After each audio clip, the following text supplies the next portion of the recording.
when you talk about how momentum can change a game, and certainly when momentum that is potentially game-changing is placed into the hands of Aaron Rodgers, who had Yeah. statistically the greatest game in the history of Green Bay Packer quarterbacking, with a perfect passer rating, first to ever do that in the history of that vaunted franchise. You chatted with him as well in the week leading up. Same guy, same situation that you saw, a happier guy. Tell me how you found Aaron Rodgers when you connected with him, Charles.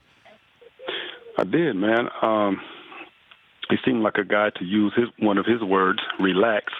He was very relaxed going into the game, and we just got a chance to talk. And I talked to him about that current team, and he talked about how he feels like he really has some leaders on the other side of the ball, guys that have come in like Zadarius Smith and kind of taken over a leadership role, and has brought a certain energy to that team that they hadn't had there in a few years.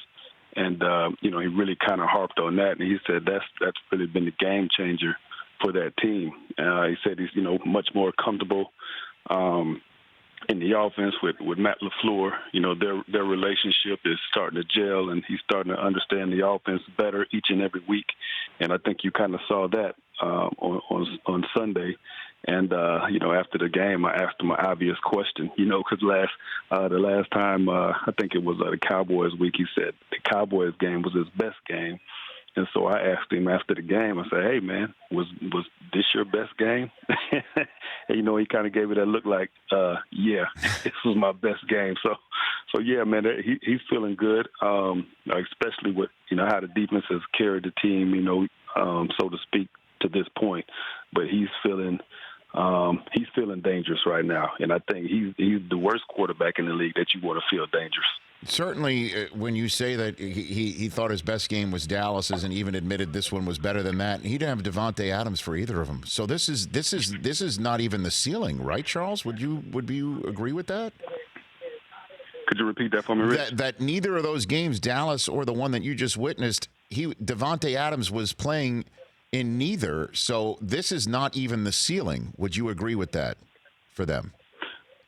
Absolutely not. I think what you do in a game like that, when you have your top receiver out, you begin to find players on your squad that you didn't know could go out there and make plays for you, or guys that had a limited role, stepping into a much bigger role, go out there and make the plays when needed.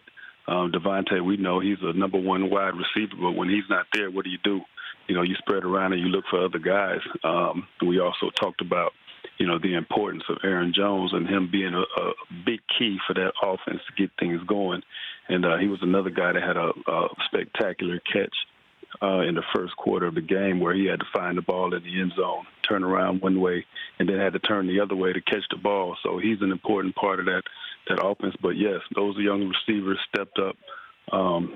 Scanlon and their names are so crazy. I can't even think of their names right now. Valdez, Scantlick, and Kumaro, and Allison, and Lazard. Yeah. I mean, it sounds like a law firm, man. I'm telling you. It's totally crazy. Yes, and all those guys contributed. And if you look at that game, I mean, all of those guys got catches. And so, like I said, you start finding some gems on your roster that you didn't know, didn't necessarily know were there. And they stepped up big for him. Well, then now we're also looking around, Charles. Charles Woodson here on the Rich Eisen Show. I had DeForest Buckner on yesterday's show. Niners are 6-0, and the Saints are 6-1 because they have Teddy Bridgewater keeping the ship is not afloat, but I mean steaming towards the Super Bowl. And you just saw the Packers there at 6-1, and you know what it looks like and feel like to be around a Packers team that's on its way to the Super Bowl and win it all. Do you think Green Bay has the ability to go into Miami and win it all this year, Charles?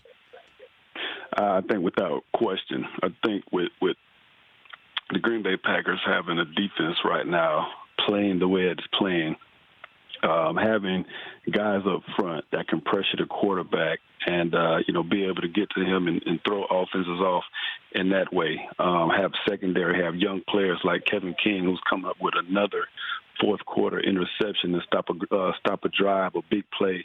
Of course, in the game, having a young guy like Jair Alexander, who I also got to talk to, a young guy that just brings a tremendous amount of energy to the game. They have the attitude, they have the speed on defense to go out there and help the team overall. But like I said, with Aaron Rodgers, if he's becoming more and more comfortable with this offense and they continue to gel the way that they are, and like you just brought up, without Davante Adams, and then you get him back, and, he's a guy that you have to potentially double, out there on the field. And so if you have to double him and you got young players on the other side that can go out there and carry the load if they can't get the ball to Davante, I mean, you got a tough out with the Green Bay Packers if they get into the playoffs, and I don't think there's a question they will get in. For more of The Rich Eisen Show, tune to Audience Channel 239 on DirecTV for free on BR Live or download the Rich Eisen Show app.